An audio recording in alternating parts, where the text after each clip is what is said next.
আপনি দেখছেন news now আমরা জানি কোনটা খবর। मुख्यमंत्री डॉक्टर मानिक शाह ने साफ कहा कि एनएलएफटी और एटीटीएफ को सीपीआईएम ने बनाया है। मंगलवार को जुलाईबाड़ी में पार्टी के एक रैली को संबोधित करते हुए मुख्यमंत्री ने यह भी आरोप लगाया कि एडीसी प्रशासक टिपरा मोथा को फाइनेंस मैनेजमेंट करना नहीं आता। राज्य के दो मुख्य मिलिटेंट संगठन एनएलएफटी और एटीटीएफ सीपीआईएम ने बनाया है। मुख्यमंत्री डॉक्टर मानिक शाह ने साफ कहा। मंगलवार को जुलाईबाड़ी में आयोजित एक सभा को संबोधित करते हुए मुख्यमंत्री डॉक्टर मानिक शाह ने यह भी कहा कि बीजेपी एटीटीएफ और एनएलएफटी को मुख्य धारा में वापस लाई है। विपक्ष के नेता जितेंद्र चौधरी बीजेपी के अंदरूनी झगड़े के कारण सरकार गिराने की उम्मीद कर रहे हैं। यह भी मुख्यमंत्री डॉक्टर मानिक शाह ने आज आरोप लगाया। বসে আছে জিতেন বাবু, আমাদের মাননীয় এলওপি সাহেব, উনি প্রায়শ বলেন, কি বলেন যে 28-এর আগে এই ভারতীয় জনতা পার্টি নিজেরা ঝগড়া করে নিজেরাই এই সরকার থেকে সরকারের পতন হবে। আমার দুঃখ হয় উনার কথা শুনে। বসে আছে কবে আমাদের মধ্যে ঝগড়া হবে।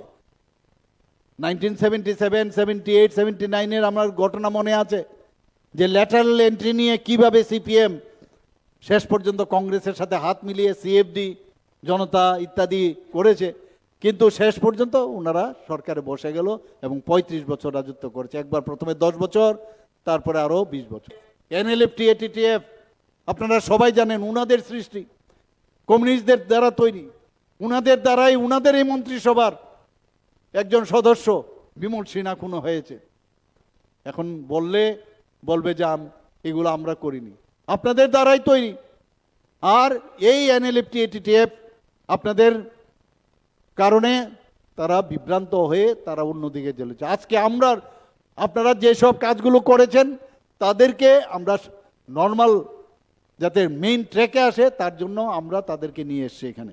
आज जुलाईबाड़ी में हुए पब्लिक मीटिंग को संबोधित करते हुए मुख्यमंत्री डॉक्टर मानिक शाह ने एडीसी के शासक टिपरा मोथा की भी कड़ी आलोचना की। एडीसी को करोड़ों रुपए दिए जा रहे हैं, लेकिन मोथा फाइनेंस मैनेजमेंट नहीं कर पा रही है। ऐसे में वह पैसों का यूटिलाइजेशन सर्टिफिकेट भी नहीं दे रही है। दूसरे शब्दों में एडीसी में लूट चल रही है। मुख्यमंत्री डॉक्टर मानिक शाह ने आज कहा, আজকে এডিসির মধ্যে কি হচ্ছেটা কি? পেনশন দিচ্ছে না কেউ। পেনশন সরকারকে দিতে হবে। পেনশন আমরা কেন দেব? আমরা যা টাকা দেওয়ার আপনাকে দিয়েছি। আমাদেরকে দিল্লি থেকে কি আলাদা করে পেনশনের আমাদের টাকা দেয়? অর্থাৎ আপনাদের মধ্যে ফাইন্যান্স ম্যানেজমেন্ট কিভাবে করতে হয় that you don't know. Finance manage করতে হয় একটা ডিসিপ্লিন ভাবে।